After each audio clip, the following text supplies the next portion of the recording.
பார்க்க போகிறது 10th திருவிளையாடல் புராணம். இதை நம்ம பார்க்கும்போது பயமாக இருக்கும், ஸ்கிப் பண்ணி போகணுன்னு தான் தோணும். ஆனால் படித்தா இது ஈஸியாக தான் இருக்கும். இதை திருவிளையாடல் புராணம் எழுதியது யார் அப்படின்னு கேட்டால் பரஞ்சோதி முனிவர். எழுதியவர் பரஞ்சோதி முனிவர், இயற்றியவர் திருவிளையாடல் புராணம். விரிவும் சிறப்பும் கொண்டது. இந்நூல் மதுரை காண்டம், கூடற்காண்டம், திருவாளவாய் காண்டம், 3 காண்டங்களும் 64 படலங்களும் உடையது. 64 படலங்களும் உடையது.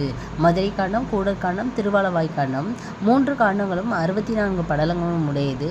பரஞ்சோதி முனிவர் திருமறைக்காட்டில், அதாவது திருமறைக்காடு அப்படிங்கிறது இன்றைய வேதாரண்யம். திருமறைக்காடு அப்படிங்கிறது இன்றைய வேதாரண்யம். அங்கே பிறந்தவர். 17ஆம் நூற்றாண்டை சேர்ந்தவர். சிவபக்தி மிக்கவர். வேதாரண்ய புராணம் திருவிளையாடல் போற்றி கலிவென்பா. வேதாரண்ய புராணம் திருவிளையாடல் போற்றி கலிவென்பா, மதுரை 1810 அந்தாதி. இந்த நூல்களெல்லாம் இவர் எழுதியிருக்காரு. என்ன? வேதாரண்ய புராணம், வேதாரண்ய புராணம், திருவிளையாடல் போற்றி கலிவென்பா, மதுரை 1810 அந்தாதி அப்படிங்கிறத நம்ம பரஞ்சோதி முனிவர் எழுதியிருக்காரு. சொல்லேர் உழவன், அதாவது சொல்லேர் உழவனுக்கு கவிரி வீசிய வில்லேர் உழவன் யார் அப்படிங்கிறது ஒரு கொஸ்டின், முக்கியமான கொஸ்டின். அது யார் அப்படின்னா புறநானூற்றில் மோசிகனார் தான் சொல்லேர் உழவன். அவருக்கு தூங்கும்போது அந்த கவிரி வீசியது யார் அப்படின்னா தகடூர் எரிந்த பெருஞ்சீரல் இரும்பொறை அப்படின்னு சொல்லுவாங்க. கண் விழித்த ஏடாலும் புலவர் ஒருவர் நாடாளும் மன்னனை காண அரண்மனை சென்றார். களைப்பு மிகுதியால் முரசுக்கட்டில் கண்ணயர்ந்தார். குற்றமான அச்செயலை செய்த புலவருக்கு தண்டனை வழங்காமல் கவரி வீசினார் மன்னர்.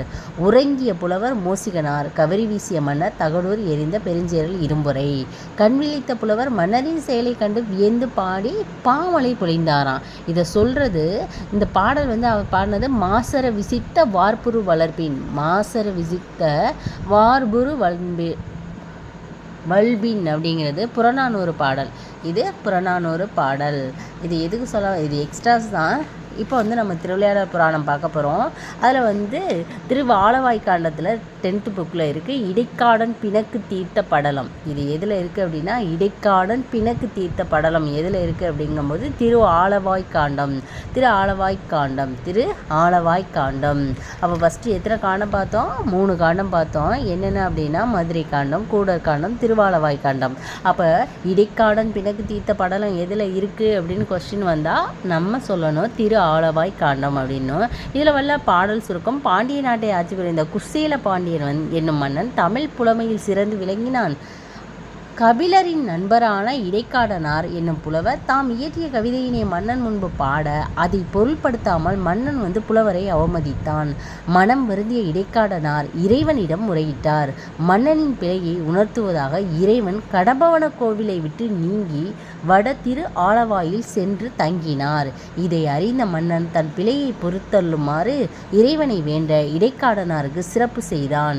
இறைவனும் கோவிலுக்கு திரும்பினார். அப்ப இடைக்காடன் பிணக்கு தீர்த்த படலம் எதில் இருக்குது அப்படின்னா அது திரு ஆளவாய் காண்டம் அப்படிங்கிறதுல தான் இருக்குது. திருவிளையாடல் புராணம் எத்தனை காண்டம்? 3 காண்டம். மதுரை காண்டம், கூடல் காண்டம், திரு ஆளவாய் காண்டம். இடைக்காடன் பிணக்கு தீர்த்த படலம் 10th புக்கில் இருக்குது. அந்த படலம் எதில் இருக்குது அப்படின்னா திரு ஆளவாய் காண்டத்தில் இருக்குது. இடைக்காடனார் மன்னரின் அவையில் கவிதை படித்தால். இடைக்காடனார் மன்னனோட அவையில் என்ன கவிதையை படித்தார்?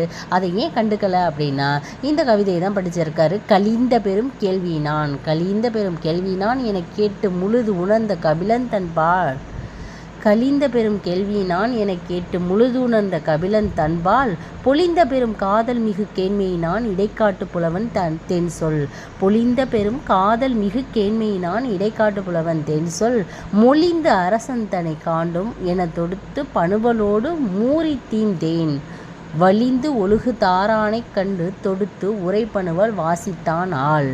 இப்போ கலிந்த பெரும் கேள்வியினான் அப்படிங்கிற அந்த கேள்வியினான் அப்படின்னா என்ன அப்படின்னா நூல் வல்லவன், நூல் வல்லான் அப்படிங்கிறத இதோட பொருள்.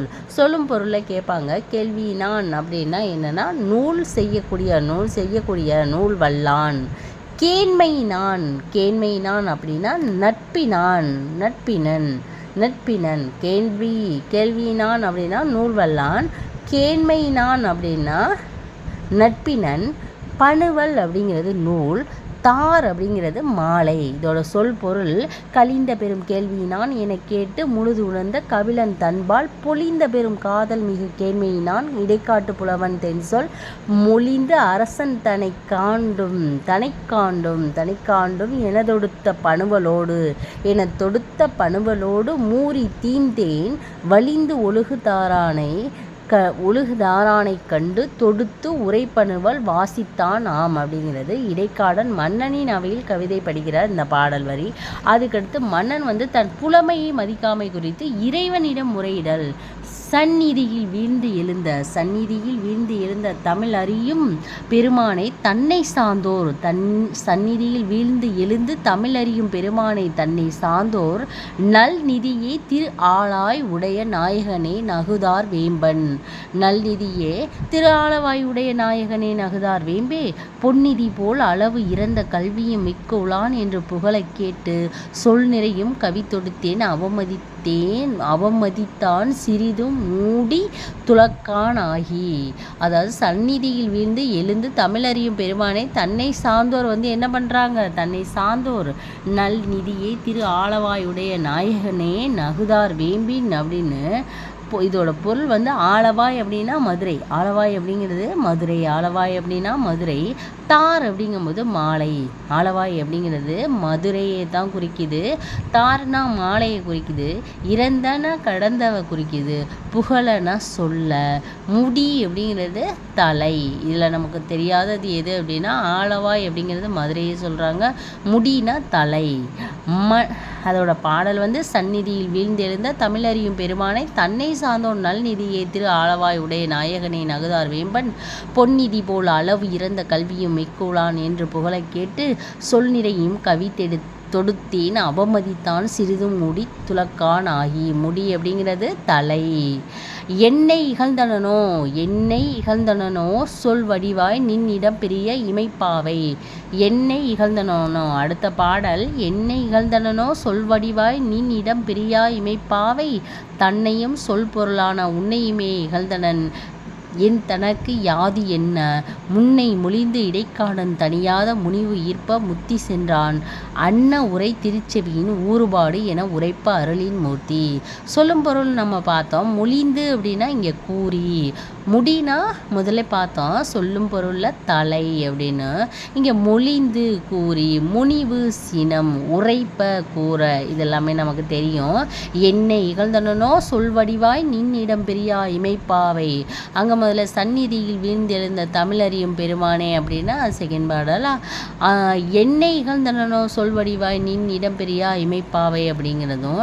அடுத்து இறைவன் கோவிலை விட்டு நீங்குவது போன இடைக்காடனுக்கும் கபிலனுக்கும் அகத்து வகை பொழியும் மாற்றான். போன இடைக்காடனுக்கும் கபிலனுக்கும் அகத்து வகை பொழியும் மாற்றான் ஞானமயமாகியதன் இலிங்க உரு மறைத்து உமையாம் நங்கையோடும் வானவர்தம் பிராண எழுந்து புறம்போய்த்தன் கோவிலின் நேர் வடபால் வையை ஆன நதி தென்பாலோர் ஆலயம் கண்டு அங்கு இனிதின் அமர்ந்தான் மன்னோ அப்படிங்கிறாங்க. அகத்து உவகை அப்படின்னா மன மகிழ்ச்சி, வானவர் அப்படின்னா தேவர். எங்கே போயிருக்காங்க? போன இடைக்காடனுக்கும் கபிலனுக்கும் அகத்து உவகை, அவங்க மகிழ்ச்சியாக இருக்கிறதுக்கு அகத்து உவகை. அகத்து உவகை அப்படின்னா என்னன்னு கேட்பாங்க சொல் பொருளில். அது உள்ளத்து, அதாவது அவங்களோட மன மகிழ்ச்சி அப்படிங்கிறது தான் பொருள். ஞானமாகியதன் லிங்க உரு மறைத்து உமையாம் நங்கையோடு, அவங்க லிங்க உருவத்தை மறைச்சு உமையால் நங்கையோடு அவங்க என்ன பண்ணுறாங்க, வானவர்களோடும் அவங்க பிராணம் எழுந்து புறம் போய்ந்தான் கோவிலின் தேர் வடபால். அப்படியே என்ன பண்ணுறாரு இவர், போய் என்ன பண்ணுறாருன்னா இங்கே ஆலயம் எதனால் போனீங்க அப்படின்னு கேட்குறாங்க. அதுக்கடுத்து கோவிலை விட்டு நீங்கள் காரணம் அறியாது மன்னன் இறைவனை வேண்டுதல். மன்னன் இறைவனை வேண்டுதல். அல்லதை என் தமரால் என் பகைஞரால் கல்வரால் அரிய கணத்து. நான் அல்லதை, அதாவது அல்லது அப்படின்னா துன்பம் அப்படிங்கிறத தமராலையோ தமரால் பகைஞரால் கல்வரால் அரிய காணத்து எல்லை விலங்கு ஆதிகளால் இடையூறு தமிழ்நாட்டில் எய்திற்றலோ. தொல்லை மறையவர் ஒழுக்கம் குன்றினாரோ தவம் தர்மம் சுருங்கிற்றாலோ. என்ன வந்துச்சு, இடையூறு ஏதாவது வந்துச்சா அந்த தமிழ்நாட்டில், இல்லை தானம் தருங்க குன்றி இருந்துச்சா, எதுனால நீங்கள் போனீங்க? இல்லறனும் துறவரனும் பிழைத்தனவோ யான் அறியேன் எந்தாய் எந்தாய் அப்படின்னு என்ன பண்ணுறாரு, கோவிலை விட்டு நீங்கள் காரணம் அறியாது மன்னன் வந்து இறைவனை வேண்டுவது தான் வேண்டுறாரு. இறைவனின் பதில் என்ன அப்படின்னா, இறைவனோட பதில் ஓங்கு தன் பனைசூழ் நீபம், ஓங்கு தன் பனைசூழ் நீபவனத்து நீத்துவரு போதேனும், ஓங்கு தன் பனைசூழ் நீபவனத்தை நீத்துவரு போதேனும் நீங்குவோம் அல்லேம் கண்டாய், ஆயினும் நீயும் வேறு தீங்கு உலை அல்லை காடன் செய்யுளை இகழ்ந்தலாலே அங்கு அவன் இடத்தில் யாம் வைத்த அருளினான் வந்தேன் என்ன அப்படிங்கிறாங்க. அதாவது இடைக்காடனோட உன் மேலே எந்த தீங்கும் இல்லை, இருந்தாலும் நீ என்ன பண்ணியிருக்க, அந்த காடன் செய்யுளை இகழ்ந்திருக்கான், இகழ்தலே அந்த குற்றத்துக்காக நான் வந்தேன் அப்படிங்கிறாரு. மன்னன் தன் பிழையை பொறுத்தள்ளுமாறு இறைவனிடம் வேண்டுவது. பெண்ணினை பாகம் கொண்ட பெருந்தகை பரமயோகி விண்ணிடை மொழிந்த மாற்றம் மீனவன் கேட்டு வானோர் புண்ணிய சிறியோர் குற்றம் பொறுப்பது பெருமை அன்றோ எண்ணிய பெரியோருக்கு எண்ணா ஏற்றினான் இறைச்சினானே அப்படிங்கிற முக்கியமான பாடலை வந்து என்ன பண்ணியிருக்காரு, திருவிளையாடல் புராணத்தில் பரஞ்சோதி முனிவர் என்ன பண்ணியிருக்காரு, இடைக்காடன் பிணக்கு தீர்த்த படலத்தை பாடியிருக்காரு. அது எதில் இருக்குது அப்படின்னா திரு ஆலவாய் காண்டத்தில் இருக்குது. சொல்லும் பொருளும் மாற்றம் அப்படின்னா பதிலுரை, மாற்றம் அப்படிங்கிறது பதிலுரை, மீனவன் அப்படிங்கிறது பாண்டிய மன்னனை குறிக்குது, இறைஞ்சுதல் அப்படிங்கிறது பணிந்து வேண்டுவது அப்படிங்கிறத தான் இருக்குது. பெண்ணினை பாகங்கொண்ட பெருந்தகை பரமயோகி விண்ணிடை மொழிந்த மாற்றம் மீனவன் கேட்டுவானோர் அப்படிங்கிற இந்த பாடல். அதுக்கடுத்து வந்து மன்னன் வந்து புலவருக்கு மரியாதை செய்தல், மன்னன் வந்து புலவருக்கு மரியாதை செய்தல், விதிமுறை கதலி போகம் கவரிவாள் விதானம் தீபம் புதியதா நிறைநீர் கும்பம் கதலிகை புனைந்த மன்றல் கதிர்மணி மாட தம்போர் சேக்கை மேற் கற்றோர் சூழ மதிபுனை காடன் தன்னை மங்கள அணிசை தோற்றி. கதலி அப்படிங்கிறத சொல்லும் பொருளில் இந்த இடம் ரொம்ப முக்கியம். கதலினா வாழை, பூகம் அப்படிங்கிறது கமுகு, இது கொஸ்டினாக வரும். கதலி அப்படிங்கிறதுனா வாழை அந்த வாழை மரத்தையும், பூகம்னா கமுகு, கவரி அப்படின்னா சாமரை, கவரி மாவின் முடியில் செய்த விசிறியாய அரச சின்னம்னா கவரி. ஓகேயா. அதுக்கடுத்து விதானம் அப்படின்னா மேற்கூரை, விதானம் அப்படிங்கிறது மேற்கூரை, கதலிகை அப்படின்னா கொடி, சேக்கைனா இருக்கை, கதலிகை கொடி, சேக்கைங்கிறது இருக்கை. அப்போ நம்ம அடுத்து மன்னன் வந்து புலவரிடம் மன்னிப்பை வேண்டுவது. புண்ணிய புலவீர் யான் இப்பொழுது இடைக்காடனாருக்கு பண்ணிய குற்றம் எல்லாம் பொறுக்க என பரவித்தால்தான் நுண்ணிய கேள்வியோரும் மன்னனின் ஒன்ற சொல்லாம் தண்ணிய அமுதால் எங்கள் கோபத்தி தணிந்தது என்ன அப்படிங்கிறாரு. நுவன்ற அப்படின்னா கூறிய, தண்ணிய குளிர்ந்த, என்ன அசைச்சொல் அப்படிங்கிறாங்க. இப்போ சொல்லும் பொருளில் முக்கியமானது நமக்கு தெரியாது. கதலி அப்படின்னா வாழை, பூகம்னா கமுகு, கவுரினா சாமரை, அதாவது கவரிமான், அந்த கவரிமான் கவிரியின் முடியில் செய்த, கவரி மாவின் முடியில் செய்த விசிறியாய அரச சின்னத்தை தான் இது அந்த சாமரை அப்படின்னு சொல்லுது. கதலி அப்படிங்கிறது வாழை, பூகம்னா கமுகு. இப்போ நம்ம இது பாடலோட பொருள் வந்து என்ன பார்த்துட்டோம் ஏற்கனவே. குசேல பாண்டியன் என்னும் பாண்டிய மன்னன் மிகுந்த கல்வியறிவு மிக்கவன் என கற்றோர் கூற கேட்டார்.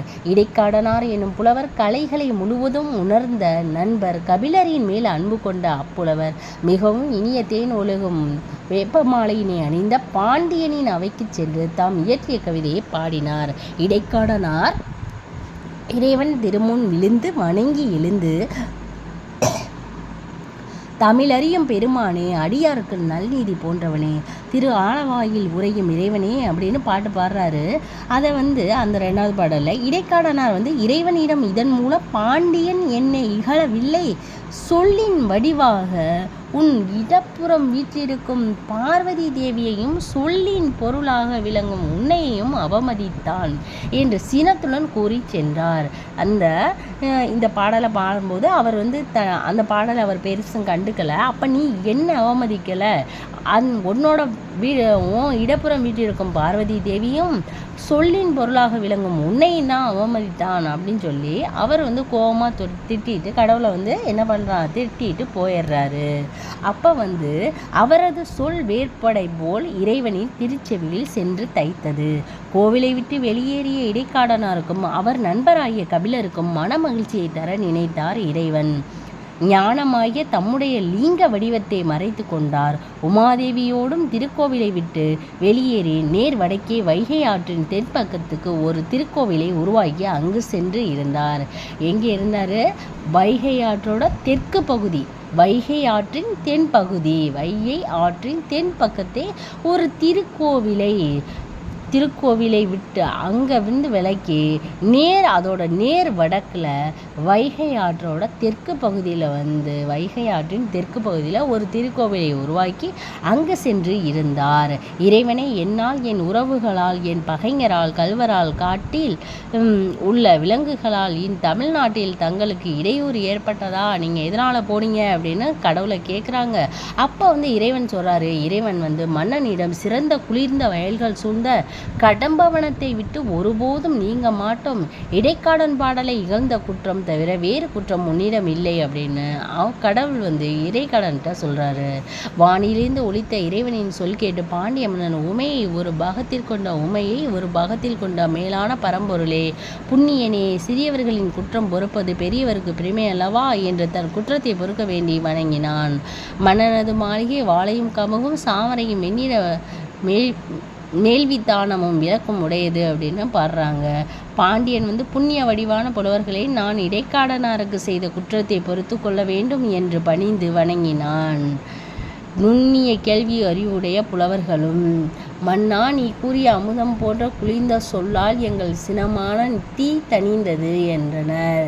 இப்போ கேள்வியான் அப்படின்னு நம்ம பார்த்தோம். கேள்வினான் அப்படின்னா என்ன அப்படின்னா இலக்கண குறிப்பு வினையால் அணையும் பெயர்.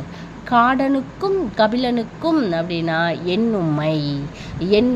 காடனுக்கும் கபிலனுக்கும் அப்படின்னா எண்ணும்மை. பகவத உரிப்பலகணம் அப்படிங்கிறத நம்ம பார்ப்போம். தனிந்து அப்படிங்கிறது தனி ப்ளஸ் இத்து ப்ளஸ் இந்து ப்ளஸ் இத்து ப்ளஸ் ஆ ப்ளஸ் தூ, தனிந்து. தனிந்தது, அதனால தான் ஆ சவுண்டு. தனி பகுதி இத்து சந்தி, இத்து இந்தானது விகாரம், இத்து இறந்த கால இடைநிலை. ஆ சாரியை. தூ படற்கை வினைமுற்று விகுதி அப்படிங்கிறாங்க. இப்போ நம்ம திருவிளையாடல் புராணம் பார்த்தாச்சு. ஓகே.